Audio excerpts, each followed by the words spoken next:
आरामबाग हासिम बंगवार की जानिब से तजावुजात के खिलाफ जारी ऑपरेशन के दौरान नामालूम शरपसंदों ने पेट्रोल बम मारकर हमला किया, जिसकी वजह से शदीद आग भड़क उठी।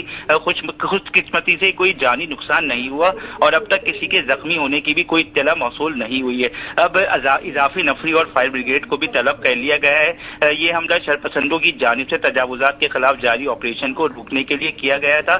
ताहम असिस्टेंट कमिश्नर हासिम बंगवार ने अपनी जान को खतरे में डालते हुए आग पर काबू पाने की हर मुमकिन कोशिश की और अब आग पर काबू पा लिया गया है। हाजिम बंगवार की जानिब से कहा गया है कि ऑपरेशन किसी सूरत में नहीं रोका जाएगा।